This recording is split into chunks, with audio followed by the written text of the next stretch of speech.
Le contamos a la audiencia que estamos por la FM Radio Universidad Nacional de Salta, la 93.9, en esto que es Quehacer Pedagógico, y nuestras vías de comunicación son 387-5347-022 y también por nuestro Facebook Quehacer Pedagógico. Estamos en comunicación desde Buenos Aires con el doctor Alejandro Horowitz, con quien estamos hablando de marxismo y en este caso educación.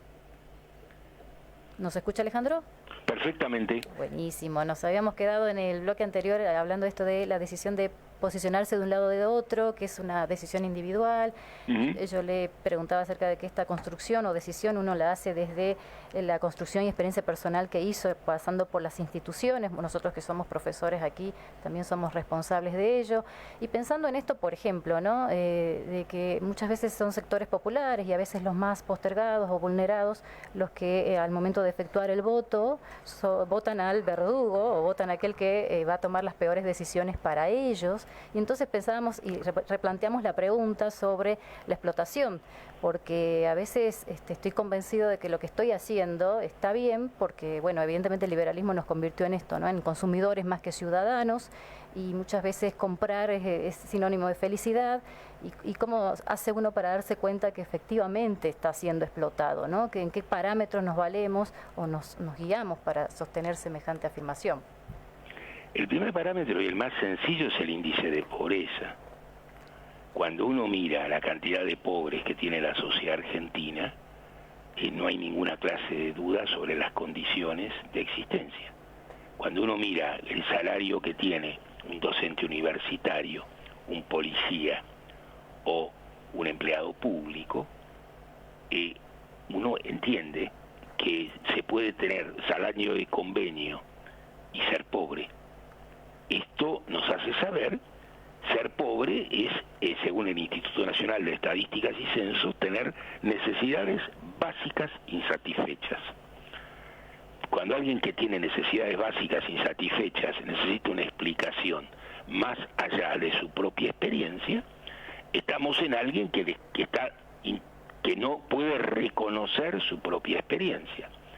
Esto sucede, evidentemente, y esto nos hace saber, y lo hemos visto en otras prácticas sociales, de cómo las víctimas se hacen responsables de su propia situación. Este es un nivel de derrota absolutamente inusual, un nivel de desarme absolutamente único, en una sociedad que viene retrocediendo desde 1975 para acá, hora tras hora. Entonces, lo que nosotros vemos es una pendiente enormemente clara, donde entre 1945 y 1975, gobernara quien gobernara, entre el 42 y el 48% del producto se lo llevaban los asalariados.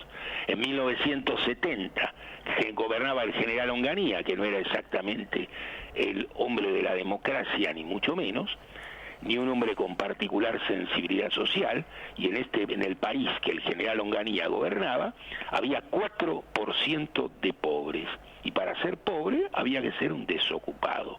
Hoy tenemos más de 55% de pobres, y tenemos rangos de desocupación descomunales.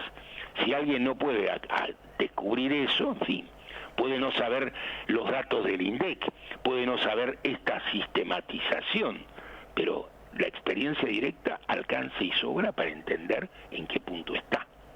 Pero Alejandro, esos señalamientos de la experiencia, algunos le atribuyen a la ineficiencia de los distintos gobiernos, por ejemplo, ¿no? Al no saber administrar o gestionar los recursos. Bueno, uno puede, los motivos por los cuales pasan lo que pasan forman parte de un debate de otra calidad, pero vamos a convenir en que en la política argentina no se debate absolutamente nada más que el orden de la boleta electoral. Cuando el vaciamiento es del orden tal, cuando la democracia es una palabra vacía, cuando el gobierno que antecede al actual gobernaba en nombre de la justicia social con 35% de pobres, pues bien, es muy evidente que se están burlando de la gente. La gente tiene un nivel por así decirlo, de formación muy patética. Conviene recordar que el menemismo se ocupó de transformar la educación pública en un mamarracho, y el mamarracho que el menemismo constituyó no se modificó más. Estamos hablando de 1990, de modo que aquellos que tienen entre 40 y menos años vienen de una educación catastrófica, donde no saben, básicamente son casi ágrafos. Cuando yo terminé la escuela primaria, en la escuela primaria sabíamos todos leer y escribir la regla de 3 simple, la regla de 3 compuesta, las 4 operaciones básicas, teníamos una idea de dónde quedaba Europa, de qué era un mapa mudo de la República Argentina, de qué era el Océano Atlántico, en fin, los rudimentos del principio de realidad. Esto hoy los que terminan la escuela secundaria no lo saben. Y uno puede ir a universidades privadas donde los que estudian y dan clase en esas universidades tampoco lo saben. Y esos son los elementos básicamente que a uno le permiten ser un alfabetizado políticamente y no solo una persona que sabe leer y escribir, y que en consecuencia puede tomar conciencia y tomar acciones respecto de esa situación que hablábamos de explotación. Pero digo, cuando uno ve que, por ejemplo, los partidos obreros, los partidos de izquierda y demás están constituidos quizá por gente de clase media alta, porque son los que han llegado a tomar esa conciencia, y que los sectores populares por lo general adoptan concepciones conservadoras y de derecha porque les faltan esos elementos, o lo mismo que pasó en las distintas revoluciones, o lo que intentaron Lenin y Trotsky, ¿no? Esto de generar conciencia entre el movimiento obrero, bueno, son como instancias y procesos muy difíciles de llevar adelante. No tengo duda, estamos hablando de condiciones de extrema derrota política. El último trabajo que yo publiqué, Lenin y Trotsky, Los Dragones de Marx, me ocupo de entender la relevancia que tienen los debates que de hace 100 años que laten en los problemas históricos irresueltos, que no solo no se resolvieron, sino se agravaron todos.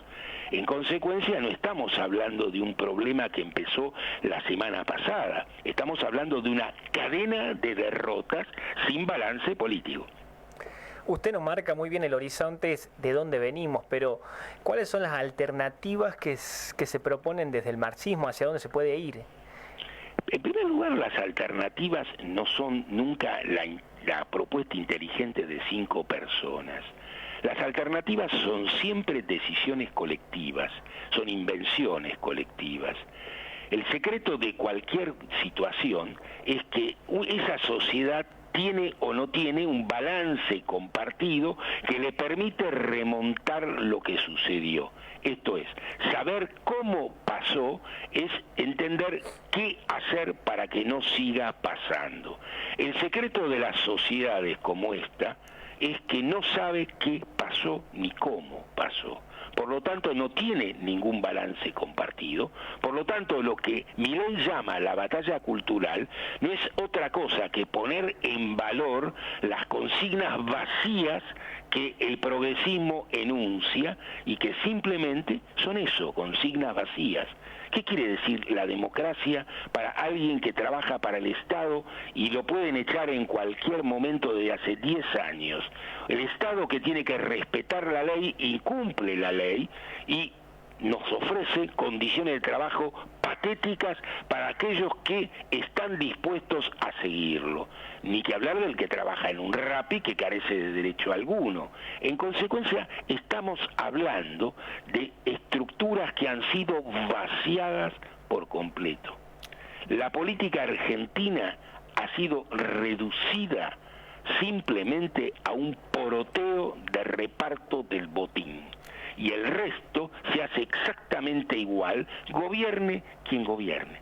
De eso hablábamos en el primer bloque, ¿no? De que por más que la decisión sea individual y un proceso subjetivo de cada uno, son balances colectivos y son construcciones y luchas que tenemos que dar entre todos y organizados, porque si no, seguimos en la misma. Bueno, los invito a nuestra primera tanda, este compromiso institucional, y en unos minutitos volvemos con Quehacer Pedagógico. 93.9